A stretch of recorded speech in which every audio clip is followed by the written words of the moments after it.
선교신학 강좌에 오신 우리 성도님들을 크게 환영합니다. 어느덧 선교신학 강좌도 마지막까지 왔습니다. 그래서 우리 열심히 달려왔는데 오늘은 또 한번 이야기를 나눌 텐데 조금 더 피부에 와닿는 이야기를 했으면 좋겠다. 이게 저는 피부에 와닿은 것 같지만 얼마나 와닿을지는 모르겠지만 그래도 조금 더 우리가 한번 생각해 볼 수 있는 이야기예요. 그러니까 오늘은 첫 번째 화면에 보여주시면 왜 선교하는가에 대해서 한번 생각을 나눠 봤으면 좋겠습니다. 왜 선교하는가? 왜 교회는 선교를 해야 되는가? 우리는 교회로서 왜 선교를 하는가? 선교는 그냥 선교 열심히 하시는 분들이 하시면 되지 나까지 선교를 해야 되나? 나도 가야 되나? 이런 마음을 가지신 분도 있을 수 있고 또 선교는 선교대로 교회는 교회대로 할 일이 많으니까 그 전문가가 하는 전문적인 일은 전문가가 맡기고 우리는 우리가 잘할 수 있는 일을 하자 이런 마음을 가질 수도 있어요. 그것도 당연히 타당성이 있는 이야기입니다. 그래서 여러 가지 생각들이 있으니까 그러면 우리가 여기서 선교하고 교회가 어떤 관계를 맺는지 한번 생각을 했으면 좋겠습니다. 그래서 오늘은 이 말씀을 통해서 교회하고 선교와 교회가 어떤 관계를 가지고 있는지 한번 생각을 해보도록 하겠습니다.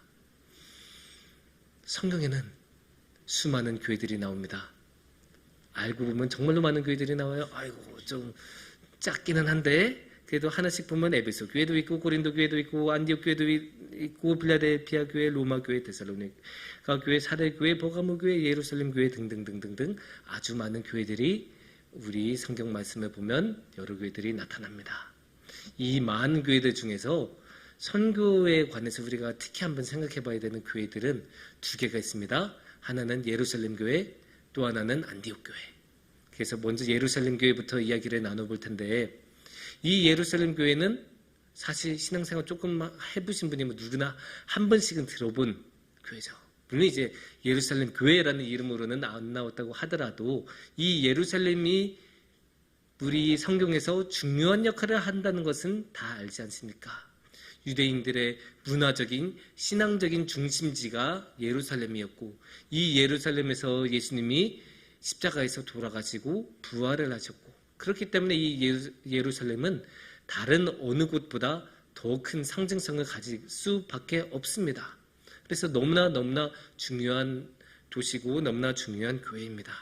그런 면에서 제자들이 처음 모였던 곳도 여기였고 그래서 거기서 성령을 받아서 다 교회가 형성이 된 곳 그러니까 처음으로 교회가 만들어진 곳이 바로 이 예루살렘 교회라고 할 수 있어요.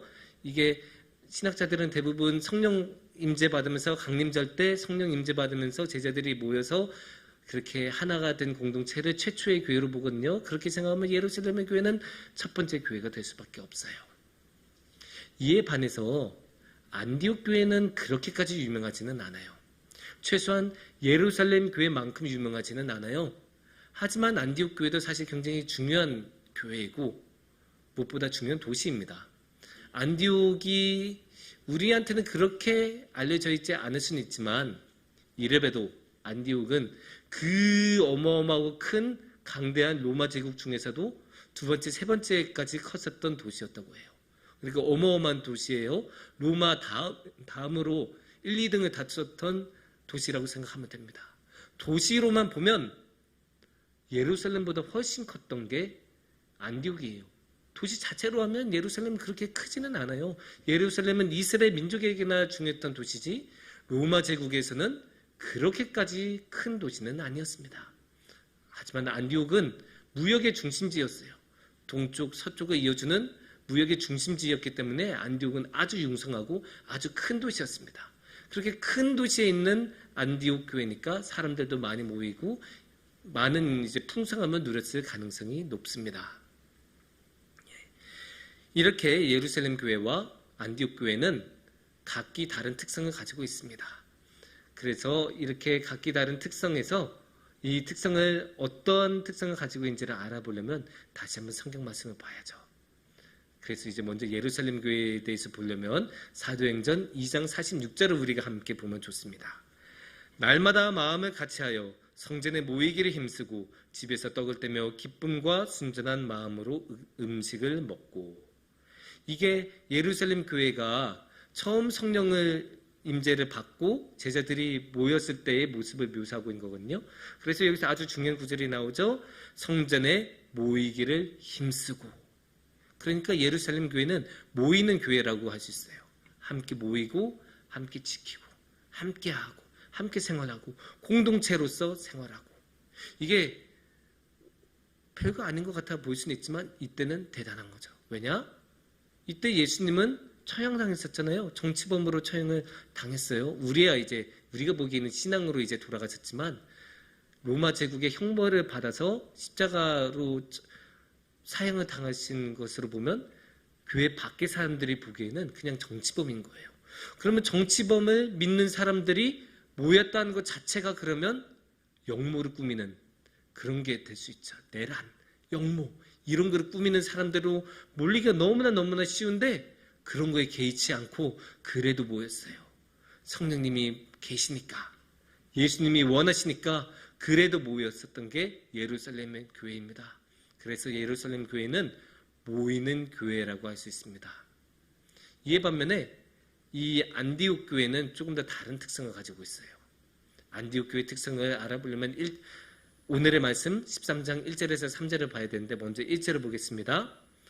안디옥 교회에 선지자들과 교사들이 있으니, 이 말씀을 보면 이제 이 13장 1절에서 3절은 어느 교회에 관한 이야기라는 걸 알 수 있죠? 안디옥 교회. 여기 분명하게 안디옥 교회라고 나왔잖아요. 그러니까 앞으로 나올 2절의 이야기는 안디옥 교회에 관한 이야기입니다.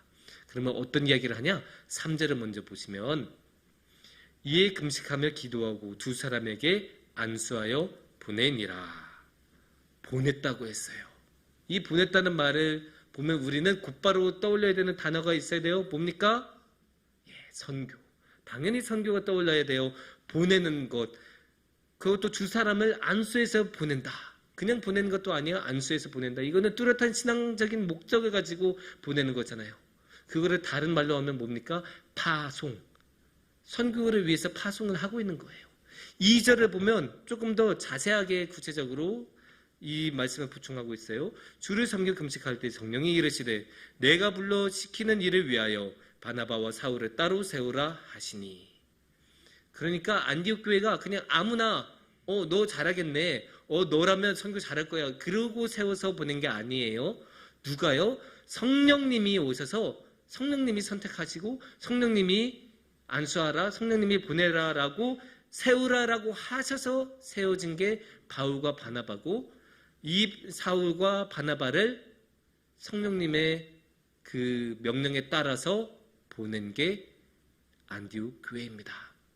그러면 안디옥 교회는 뭐 하는 교회예요? 선교하는 교회예요. 파송하는 교회, 선교하는 교회. 선교하는 교회. 이게 안디옥 교회의 모습입니다. 그런 모습은 조금 더 자세히 나온 게 있어요. 11장 20절을 보면 우리가 생각할 수 있는 말씀이 또 있는데, 그 중에 구브로와 구레네 몇 사람이 안디옥에 이르러 헬라인에게도 말하여 주 예수를 전파하니. 그러니까 안디옥에서 예수님을 믿는 사람들이 갑자기 생겨난 게 아니에요. 그냥 대대로 물려온 거 아니에요. 누가? 구브로와 구레네 몇 사람이 안디옥에 이르러, 안디옥에 와서 헬라 사람들, 그리스 사람들에게도 예수를 전파해서 거기에 교회가 만들어진 거예요. 그러니까 처음부터 안디옥 교회는 선교하는 교회로 시작이 된 거예요. 선교를 받아서 교회의 척도를 세우고 그렇게 교회를 만든 다음에 거기에 그치지 않고 파송하는 교회, 선교사를 보내는 교회가 되었던 것이죠. 그래서 안디옥 교회는 선교하는 교회입니다. 이렇게 두 가지 교회가 있어요. 그러니까 두 가지 교회, 두 가지 유형. 첫 번째는 예루살렘 교회, 두 번째는 안디옥 교회. 모이는 교회, 선교하는 교회. 둘 다 교회의 중요한 모습들이고 본질적인 모습들이에요. 모이는 것도, 모여서 교제하고 예배드리는 것도 교회의 핵심적인 기능이에요.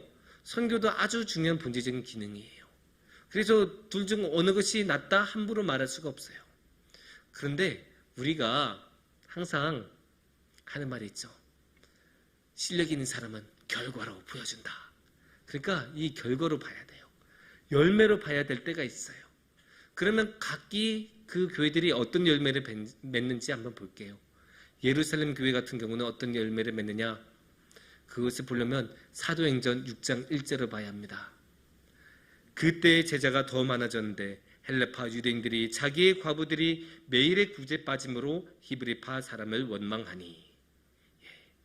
여기서 우리가 밑줄을 한 3번 정도 그어야 할 단어가 원망입니다. 원망하기 시작했대요. 교회 내에서. 이게 예루살렘 교회에서의 이야기이거든요. 예루살렘 교회가 안에 이제 사람들이 많아지다 보니까 이제 복작복작하기 시작하는데 그 안에서 원망이 일어났어요.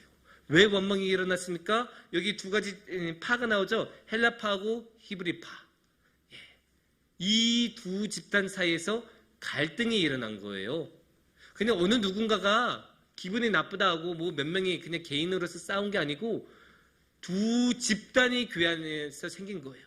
파가 갈린다라고 하잖아요. 우리가 두 집단이 생기고 히브리파, 헬라파 이렇게 생겨서 얘네들이 싸우기 시작했어요. 근데 왜 싸워요? 헬라파의 과부들을 안 챙겨줬던 거예요. 쉽게 말해서 이제 아까 1절에서 나왔었던 거를 보면 헬라파 유대인들이 자기 과부들이 매일의 구제에 빠짐으로, 쉽게 말해서 헬라파 사람들의 과부들이 있었는데 헬라파 집단 안에 있는 과부들을 안 챙겨줬다는 거예요. 그러니까 예를 들어 예배 끝나고 나서 밥을 다 함께 먹는데 이분들한테만 김밥 안 주고 그냥 집에 보내고 그랬었다는 거예요. 그럼 당연히 마음에 상하죠. 상할 수밖에 없어요. 다른 사람들은 다 받는데 나만 안 줘. 기분 안 좋잖아요. 그러니까 이 원망이란 말은 오늘날 우리가 교회에서 자주 사용하는 말로 바꾸면 상처받았다. 그렇게 생각하시면 돼요. 근데 상처받을만 하죠. 누구는 챙겨주고 누구는 안 챙겨주고. 교회에서 상처받기 가장 좋은 패턴이에요. 가장 좋은 방식. 이러면 당연히 마음이 안 좋을 수밖에 없죠. 근데 이 마음이 안 좋은 게 그냥 혼자 마음이 안 좋고 끝난 게 아니라 그게 곰다가 터져서 원망이 되고 이렇게 큰 교회 내 문제, 파가 갈릴 정도의 문제가 되었다는 거예요. 이게 참 안타깝죠. 근데 살다 보면 교회에서 이런 일이 일어나요. 그리고 이게 교회의 현실이에요. 안타깝지만 그런 경우가 많아요. 그런데 이렇게 교회 내 집단이 갈라지고 파가 갈라졌다는 것은 정말로 심각한 거거든요. 우리 교회는 한 분 예수님만 믿는 교회니까 당연히 하나의 공동체가 되어야 되는 것 아니에요? 교회는 무조건 하나의 공동체가 되어야 돼요. 그런데 하나의 공동체로 남지 못하고 2개의 집단이 서로 으르렁거린다면 이거는 교회의 아주 중요한 모습을 잃어버린 거예요. 그러니까 이게 굉장히 안타까운 열매를 맺은 거죠. 그런데 이게 정말로 우리가 중요하게 생각해야 되는 게 이 모습은 다른 교회도 아니고 예루살렘 교회가 이런 모습을 가졌다는 거예요. 예루살렘 교회가 어떤 교회예요? 성령 임재를 직접 받은 교회예요. 모든 성도님들이 성령 임재를 받아서 교회를 만들었던 교회예요. 어느 정도로 뜨거웠냐? 모두 다 자기 재산을 내놔서 함께 그 재산을 쓰고 함께 나눌 정도로 내 거, 네 거 따지지 않고 모두 함께 재산을 나눌 정도로 신앙의 그 깊이가 있고 성령님의 감화를 강하게 받았었던 그런 교회가 예루살렘 교회였어요. 그런데 이 예루살렘 교회마저도 이런 식으로 원망하는 것으로 끝이 난다면 이 모이는 교회가 얼마나 안타까운 결말을 맺을지가 보이지 않습니까? 사실 모이는 교회로서 예루살렘보다 더 뛰어난 교회를 만드는 것 거의 불가능하다고 봐요. 그런데 이 예루살렘 교회조차도 이렇게 원망으로 끝난다면 모이는 교회는 웬만하면 이 원망으로 끝난다라고 생각할 수 있습니다. 반면에 이 안디옥 교회는 어떠한 모습을 가질까요? 이 안디옥 교회는 참으로 신기한 게 성경에 이런 설명이 안 나와요. 그런 설명이 안 나요. 왜? 결국 안디옥 교회에서는 이런 싸움이, 다툼이 없었다는 이야기잖아요. 없었으니까 이런 다툼에 관한 이야기가 없는 거죠. 오히려 계속 선교했다는 이야기만 나와요. 사도행전 15장 30절을 보시면 이렇게 말씀이 나와요. 그들이 작별하고 안디옥에 내려가 무리를 모은 후에 이렇게 말씀이 나오고, 또 18장 22절을 보면 이렇게 말씀하십니다. 가이사라에 상륙하여 올라가 교회의 안부를 물은 후에 안디옥으로 내려가서. 그러니까 이게 뭐냐면 열심히 선교해요. 바울이나 다른 선교사들이 열심히 선교하고 다른데 열심히 선교했다가 어디로 돌아온다고요? 결국은 다시 안디옥으로 내려오는 거예요. 안디옥으로 돌아와요. 안디옥 교회로 돌아와요. 그러니까 안디옥 교회가 선교의 베이스 캠프 같은 거예요. 여기서 출발했다가 다시 돌아와서 충전하고 회복하고 다시 영적인 힘을 기른 다음에 또 출발해서 또 선교하고 다시 돌아와서 충전하고 또 나아가는 그런 교회로 나와요. 이게 얼마나 은혜롭습니까? 최소 원망하고 싸우는 것보다는 훨씬 더 은혜로운 모습 아니에요. 바울이 그렇게 많이 선교를 하고 많은 곳으로 전도를 하러 다녔는데 결국 돌아온 곳은 안디옥 교회예요. 그러니까 안디옥 교회가 선교하는 교회니까 언제든지 다시 돌아와서 힘을 얻고 도움을 얻고 그렇게 오는 교회가 되는 거예요. 얼마나 은혜롭습니까? 근데 이것으로 끝나지 않아요.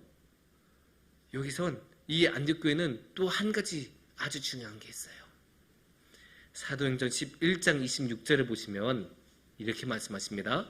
만남에 안디옥에 데리고 와서 둘이 교회에 1년간 모여 있어 큰 무리를 가르쳤고 제자들이 안디옥에서 비로소 그리스도인이라 일컬음을 받게 되었더라. 그러니까 성경에 따르면, 이 말씀에 따르면 사람들은 이 안디옥에 있는 사람들을 보고 처음으로 그리스도인이다, 처음으로 크리스천이다라는 말을 썼다는 거예요. 얼마나 영광스러운 칭호입니까? 얼마나 영광스러운 그런 사건이에요. 다른 어디도 아니고 안디옥 교회에서 처음으로 그리스도인이라고 불렸어요. 그만한 행실을 가졌기 때문에, 그만한 선교를 했기 때문에, 그만한 결과를 보여줬기 때문에 사람들이 저 사람들은 뭔가 다르다, 저 사람들은 그리스도인인가 보다 라는 말이 나오기 시작한 거죠. 좀 의아할 수 있어요. 그럼 예루살렘 교회는 뭐고 그 이전에 있었던 사람들은 뭐예요? 당연히 물어보실 수 있습니다. 하지만 그 이전에는 그 제자들 자신들부터가 그리스도인이란 자각이 없었어요. 왜냐? 그들은 자신들을 유대인이라고 생각했어요.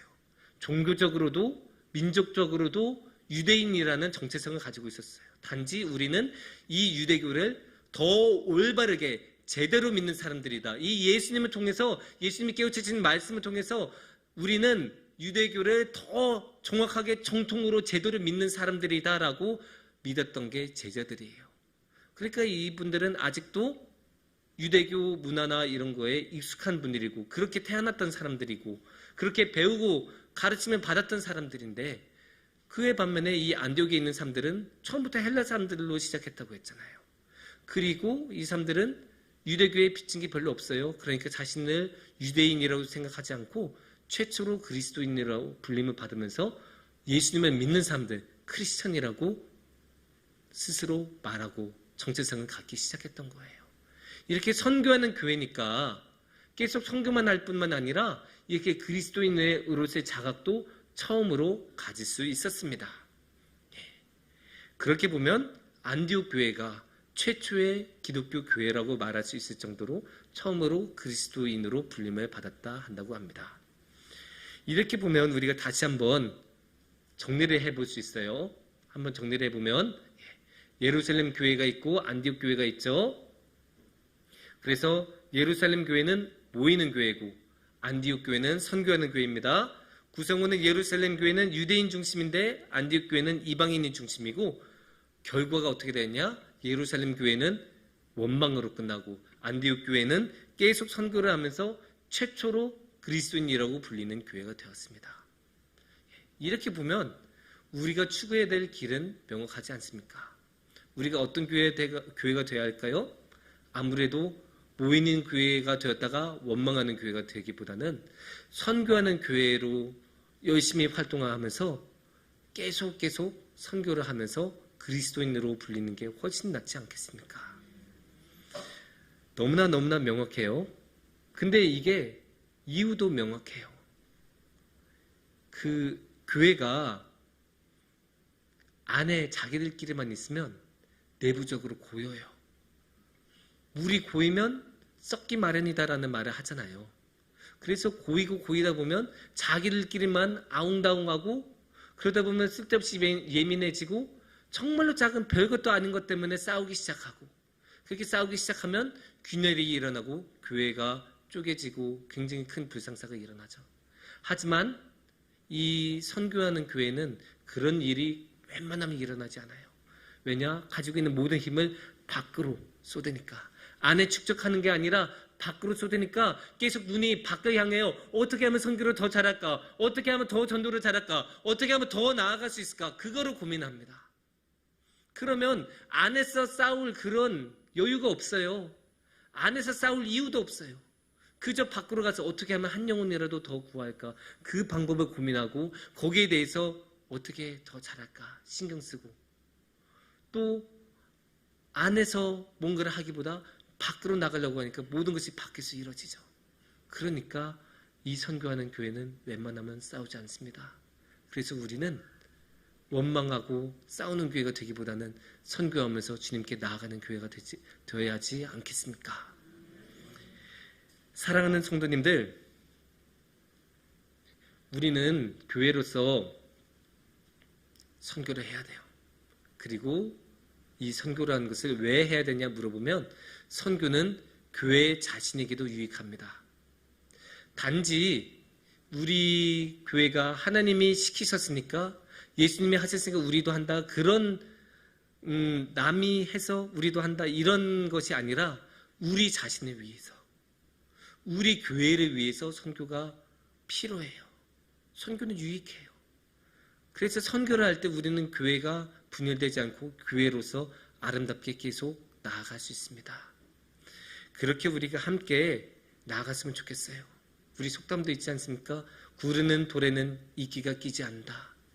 우리가 이끼가 끼지 않고 무너지지 않고 분열되지 않고 균열되지 않기 위해서는 항상 밖으로 항상 선교로 눈을 돌리면서 그 주님의 귀한 말씀을 나누면서 주님과 함께하는 교회가 되시기를 축원합니다. 함께 기도하시겠습니다.